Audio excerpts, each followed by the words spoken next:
that there is no ceasefire. Can we just start there?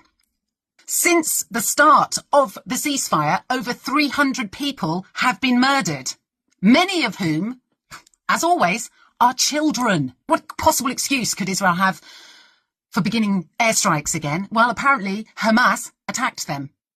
Now, there has been no evidence of any casualties. There have been no deaths. In fact, there's been no evidence of any attacks.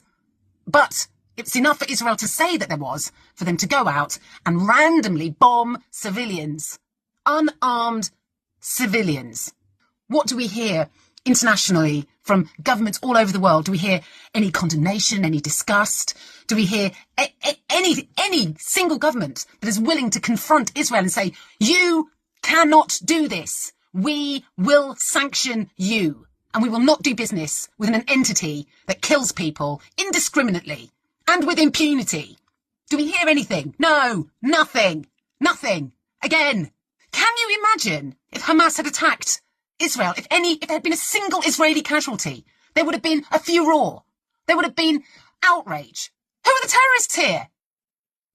As far as I can see, it's Israel. They are terrorists. I don't care if they are considered a democracy. They are behaving and have behaved since their existence as terrorists and should be treated as such. They should be sanctioned. We should be boycotting them. They shouldn't be involved in any international sport.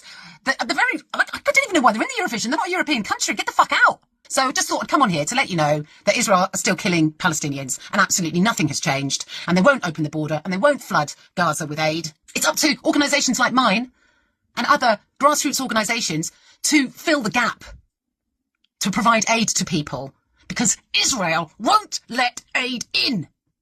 I'm really pissed off. I don't know if you're picking up that vibe. I'm just fucking pissed off.